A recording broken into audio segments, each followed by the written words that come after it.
नमस्कार, मैं हूँ राजेश श्रीवास्तव।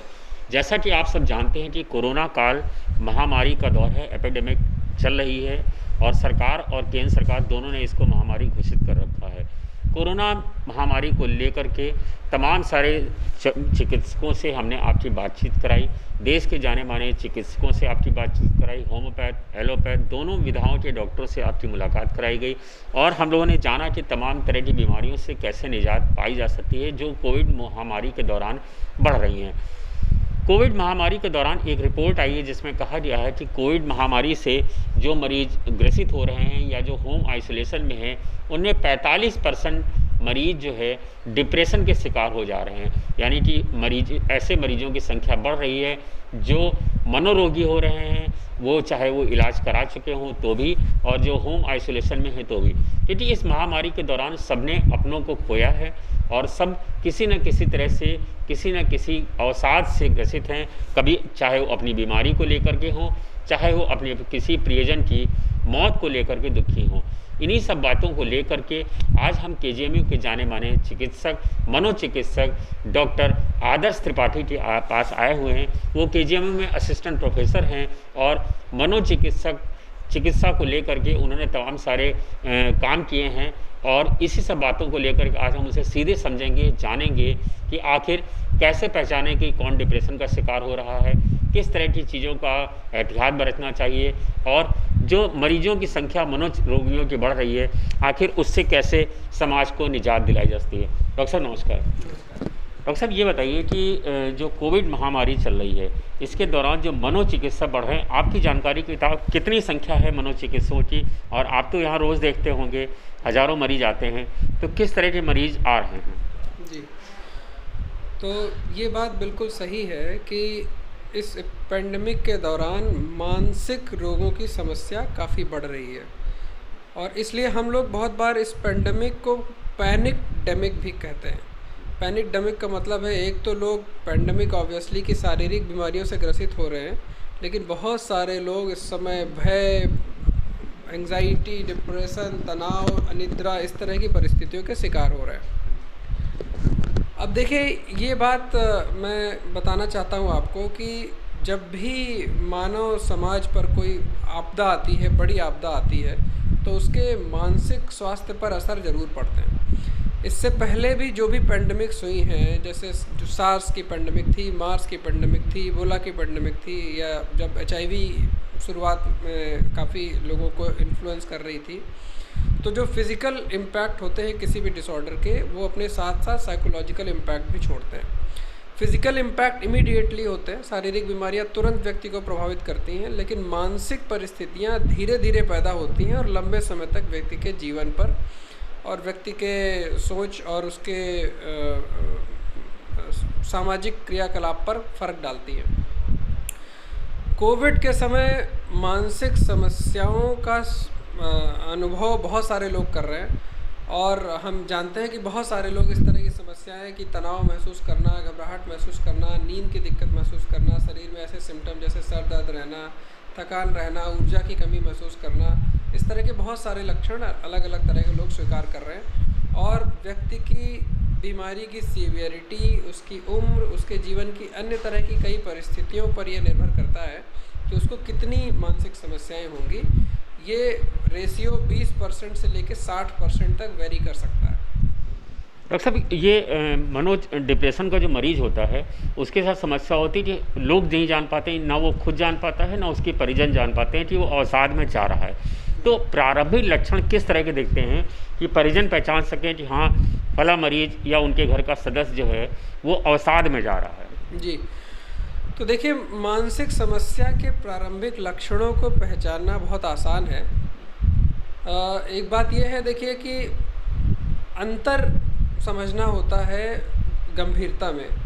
हम सब जानते हैं कि थोड़ा बहुत मानसिक परिस्थिति में उतार चढ़ाव, जैसे कभी खुश महसूस करना, कभी दुखी महसूस करना, कभी ऊर्जावान महसूस करना, कभी ऊर्जा की कमी महसूस करना, कभी बहुत आशावादी महसूस करना, कभी हतोत्साहित महसूस करना, ये सामान्य जीवन में सभी व्यक्तियों का अनुभव होता है।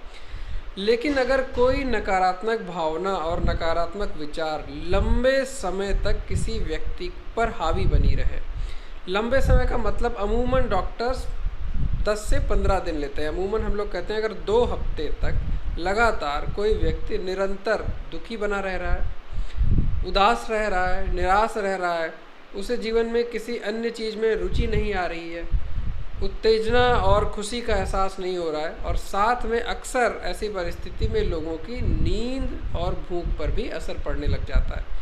जब आप अपने में या अपने आसपास किसी व्यक्ति में ऐसा परिवर्तन देखें जो कि कम से कम 2 हफ्ते तक बना हुआ है, तो ये समझना चाहिए कि इस व्यक्ति को मानसिक समस्या हो सकती है, जिसकी कि डॉक्टरी सहयोग और सहायता की ज़रूरत जिसमें पड़े। डॉक्टर साहब, ये जो डिप्रेशन के केसेस आ रहे हैं, ये सिर्फ होम आइसोलेशन में है कि जो लोग मरीज़ ठीक हो जा चुके हैं यानी अस्पताल से घर जा चुके हैं, दोनों में है?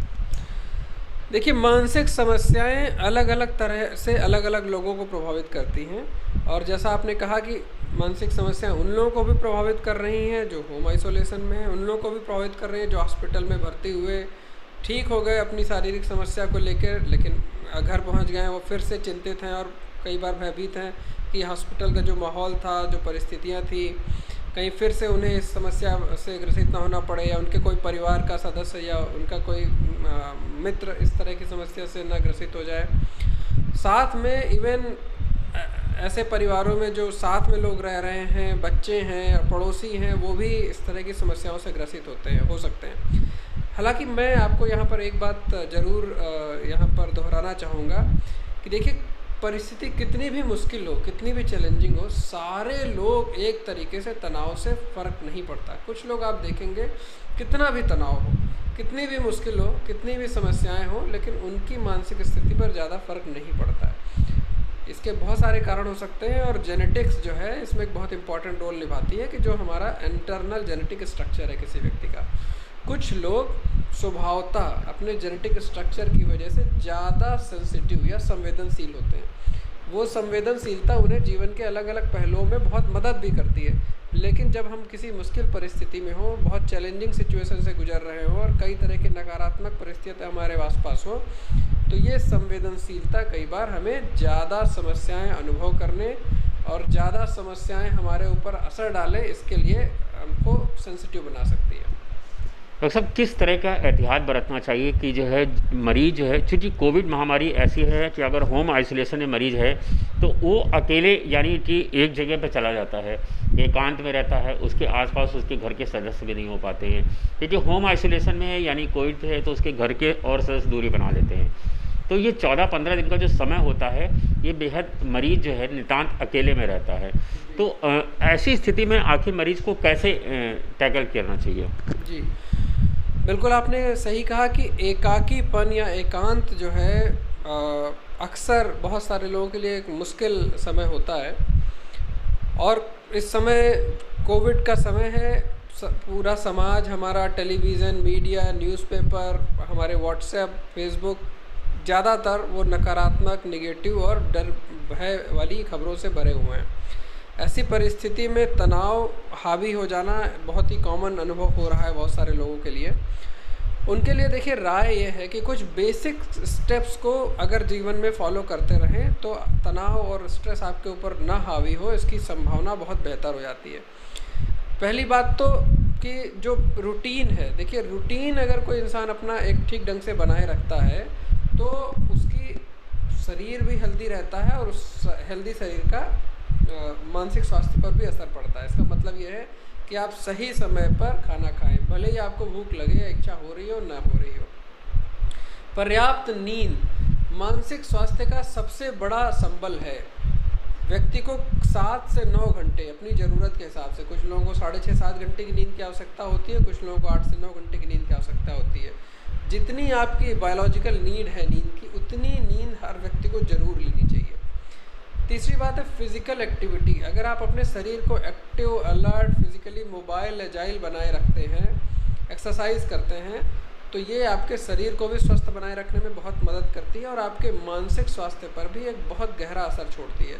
तो हर ऐसे व्यक्ति को जो कि किसी आइसोलेशन में हो या घर में हो, कम से कम 45 मिनट से 1 घंटे की फ़िज़िकल एक्टिविटी ज़रूर करनी चाहिए, चाहे एक बार में, चाहे उसको 2 बार में डिवाइड करके। तीसरी बात यह है कि देखिए, आजकल बहुत बार ऐसा होता है जब होम आइसोलेशन में होता है इंसान, तो अक्सर अपना ज़्यादातर समय वो मोबाइल पर या टेलीविज़न के साथ में बिताता है। और जैसे हम पहले भी बात कर चुके हैं कि मोबाइल, टेलीविज़न अनफॉर्चुनेटली इस समय मोस्ट ऑफ द टाइम केवल निगेटिव थ्रेटनिंग न्यूज़ से भरे हुए हैं। न्यूज़ एक इम्पॉर्टेंट चीज़ है, लेकिन अपना न्यूज़ का कंजम्पशन, कि आप कितनी न्यूज़ देखते हैं, उसको हर व्यक्ति को सीमित रखना चाहिए। थोड़ी देर तक न्यूज़ आप देखें कि आपको पता रहे दुनिया में क्या हो रहा है, लेकिन 24 घंटे लगातार न्यूज़ देखते रहना ज़्यादातर लोगों की मानसिक स्थिति के लिए बेहतर नहीं होता। तीसरी बात है कि जो मॉर्निंग टाइम है, कम से कम 2-3 घंटे सुबह जागने के बाद आप कोशिश करें कि वो आपका सकारात्मक ऊर्जा बढ़ाने वाली चीज़ों में जाए, कि एक्सरसाइज कर रहे हैं आप, मेडिटेशन कर रहे हैं, या फिर अपनी कुछ डायरी लिख रहे हैं, या फिर इंट्रोस्पेक्शन कर रहे हैं कि खुद के जीवन के बारे में आप पॉजिटिव ढंग से सकारात्मक सोच कर रहे हैं।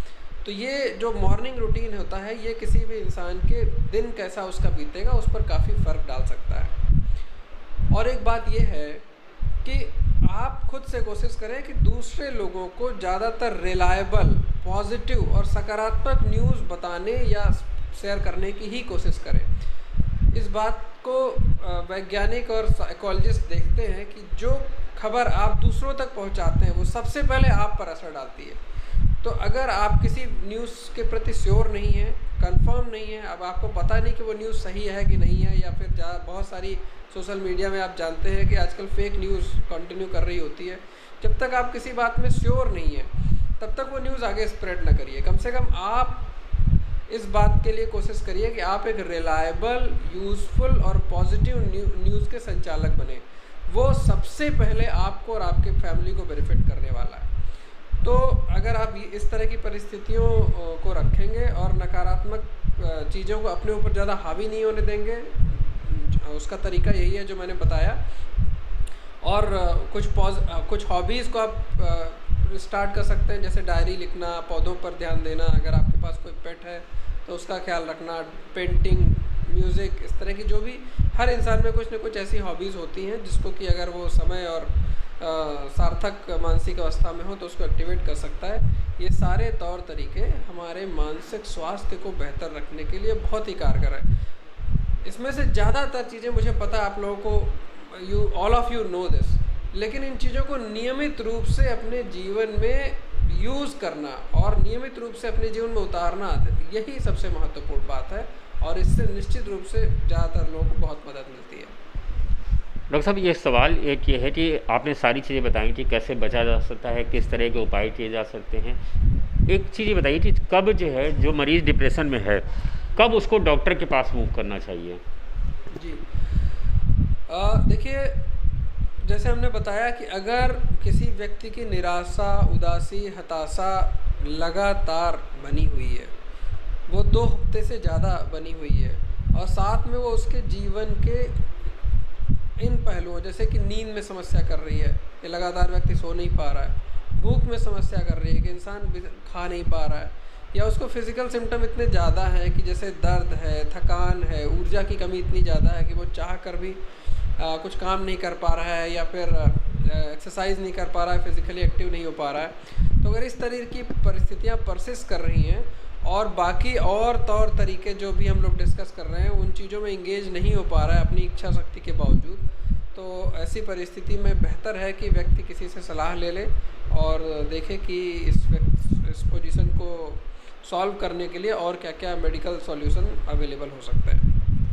डॉक्टर साहब, एक आखिरी सवाल, ये जो कोविड महामारी है, क्या डिप्रेशन के मरीज का कोरोना महामारी से कोई लेना देना है, या कि कोरोना मरीज जो है जो किसी की मृत्यु का समाचार सुन करके या खुद के पॉजिटिव होने या किसी प्रियजन का पॉजिटिव होने की खबर से पॉजिटिव हो जा रहे हैं, या कि क्योंकि अवसाद के जो मरीज़ हैं वो इस समय देखने को ज़्यादा मिल रहे हैं, तो क्या दोनों में कोई रिलेशन है कि कोरोना बीमारी के बाद डिप्रेशन के मरीज़ बढ़ रहे हैं, या जो इस तरह की खबरों को देख करके अवसाद के मरीज़ बढ़ रहे हैं? बिल्कुल, देखिए, हम जो इंसान हैं वो भावनात्मक प्राणी हैं, और भावनाएं हमारे जीवन में बहुत महत्वपूर्ण भूमिका निभाती हैं।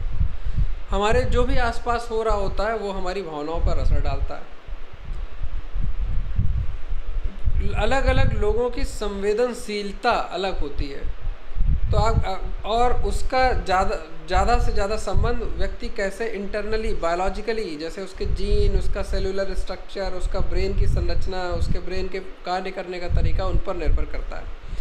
तो जो लोग संवेदनशील हैं वो अपने आसपास की घटनाओं से ज़्यादा प्रभावित होते हैं।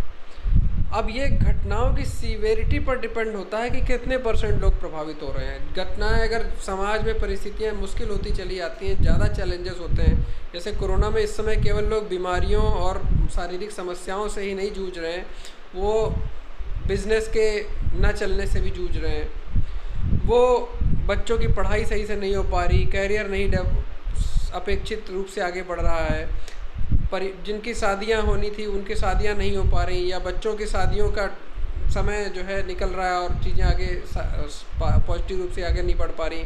तो इस तरह की बहुत सारी और सामाजिक परिस्थितियां भी लोगों पर हावी हो रही हैं। तो इसलिए जो है, और दूसरी बात है, जब भी कोई बीमारी होती है शरीर पर, वो शरीर को एक तरीके से कमज़ोर बनाती है, और वो कमजोरी जो है केवल शरीर पर ही नहीं, मानसिक परिस्थिति पर भी असर डालती है। तो ये सारी जो मिली जुली चीज़ें हैं, मिली जुली परिस्थितियां हैं, ये मिलकर डिप्रेशन जैसी परिस्थिति को भी बढ़ावा देती है। बहुत बहुत शुक्रिया डॉक्टर साहब। एक अंतिम सवाल एक और पूछ सकता हूँ कि क्या कोई दवाइयाँ हैं ऐसी जिसको लेकर के कोई बचा जा सकता है, या दवाइयों का इस्तेमाल नहीं करना है बिना चिकित्सक परामर्श के? देखिए, मानसिक परिस्थिति से बचने के लिए कोई विशेष दवा नहीं है।